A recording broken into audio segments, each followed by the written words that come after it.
राम सेतु निर्माण में पत्थर कैसे तैर गए। कहने वाले कुछ कहते रहते हैं, पर आज भी राम सेतु पूरे आन और शान दिखाई देता है। कहा जाता है कि राम सेतु को बनाने के लिए जिन पत्थरों का इस्तेमाल किया गया था, वो पत्थर पानी में फेंकने के बाद समुद्र में नहीं डूबे बल्कि पानी के ऊपर ही तैरते रहे। हम इसे धार्मिक महत्व देते हुए ईश्वर का चमत्कार मानते हैं, लेकिन साइंस इसके पीछे क्या कहता है यह बिल्कुल उल्टा है। रामायण के अनुसार जब असुरों का राजा रावण माता सीता का अपहरण कर उन्हें अपने साथ लंका ले गया था, तब श्री राम ने वानर सेना की सहायता से समुद्र के बीचों बीच एक राम सेतु का निर्माण करवाया था। यह विशाल पुल वानर सेना द्वारा केवल 5 दिनों में ही तैयार कर लिया गया था। कहा जाता है कि निर्माण पूर्ण होने के बाद इस पुल की लंबाई 30 किलोमीटर और चौड़ाई 3 किलोमीटर थी। सोचने वाली बात है कि मीलों का फासला रखने वाले दो देशों के बीचों बीच मौजूद इस समुद्र को पार करने के लिए महज 5 दिनों में कैसे वानर सेना ने इस पुल को बना डाला। इसे सही तरीके से समझने के लिए महर्षि वाल्मीकि द्वारा रची गई रामायण में राम सेतु के निर्माण का वर्णन किया गया है। रामायण ग्रंथ के अनुसार जब लंकापति रावण श्री राम की पत्नी सीता का हरण कर उन्हें लंका ले गया था, तब भगवान श्री राम ने अपनी पत्नी की खोज आरंभ की। जटायु से उन्हें यह पता चला कि उनकी पत्नी को रावण ले गया है, जो मीलों दूर एक बड़े समुद्र को पार करके दूसरे छोर पर लंका में रहता है। लेकिन यह सब कैसे होगा, यह एक बड़ा सवाल था, क्योंकि निश्चय तो कर लिया था लेकिन रास्ते में था एक बड़ा समुद्र जिसे पार करने का कोई जरिया हासिल नहीं हो रहा था। अपनी मुश्किल का हल निकालने के लिए श्री राम द्वारा समुद्र देवता की पूजा शुरू की गई। लेकिन जब कई दिनों के बाद भी समुद्र देवता प्रकट नहीं हुए, तब क्रोध में आकर श्री राम ने समुद्र को सुखाने के लिए अपना धनुष बाण उठा लिया। उनके इस कदम से समुद्र के प्राण सूखने लगे। तभी डरकर समुद्र देवता प्रकट हुए और बोले, प्रभु आप अपनी वानर सेना की मदद से मेरे ऊपर पत्थरों का एक पुल बनाएं। मैं इन सभी पत्थरों का वजन संभाल लूंगा।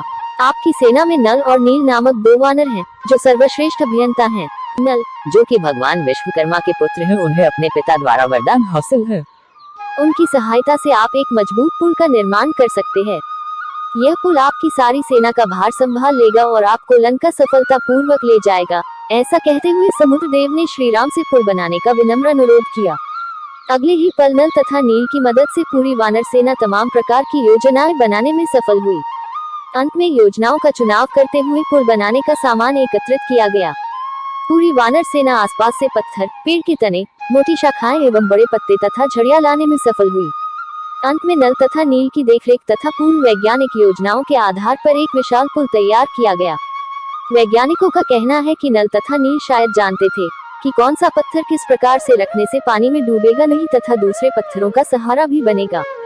क्या है वैज्ञानिक कारण? इसलिए इतने सालों के शोध के बाद वैज्ञानिकों ने राम सेतु पुल में इस्तेमाल हुए पत्थरों का वजूद खोज निकाला है।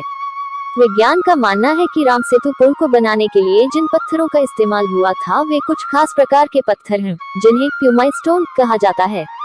दरअसल यह पत्थर ज्वालामुखी के लावा से उत्पन्न होते हैं। जब लावा की गर्मी वातावरण की कम गर्म हवा या फिर पानी से मिलती है तो वे खुद को कुछ कणों में बदल देती है। कई बार यह कण एक बड़े पत्थर को निर्मित करते हैं। वैज्ञानिकों का कहना है कि जब ज्वालामुखी का गर्म लावा वातावरण की ठंडी हवा से मिलता है तो हवा का संतुलन बिगड़ जाता है। यह प्रक्रिया एक ऐसे पत्थर को जन्म देती है जिसमें कई सारे छिद्र होते हैं। छिद्रों की वजह से यह पत्थर एक स्पॉन्जी यानी कि खुरखुरा आकार ले लेता है, जिस कारण इनका वजन भी सामान्य पत्थरों से काफी कम होता है। इन खास पत्थर के छिद्रों में हवा भरी रहती है।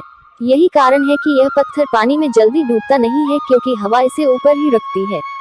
लेकिन कुछ समय के बाद जब धीरे धीरे इन छिद्रों में हवा के स्थान पर पानी भर जाता है तो इनका वजन बढ़ जाता है और यह पानी में डूबने लगते हैं। यही कारण है कि राम सेतु पुल के पत्थर कुछ समय बाद समुद्र में डूब गए और उसके भूभाग पर पहुंच गए। National aeronautics and space NASA, जो कि विश्व की सबसे विख्यात वैज्ञानिक संस्था में से एक है, उसके द्वारा सैटेलाइट की मदद से राम सेतु पुल को खोज निकाला गया।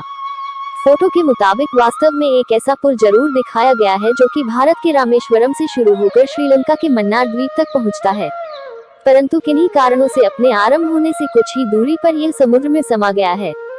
रामेश्वरम में कुछ समय पहले लोगों को समुद्र तट पर कुछ वैसे ही पत्थर मिले जिन्हें प्यूमाइन स्टोन कहा जाता है। लोगों का मानना है कि यह पत्थर समुद्र की लहरों के साथ बहकर किनारे पर आए हैं। पर राम सेतु आज भी राम के पराक्रम का परिचय देते हुए विद्यमान है।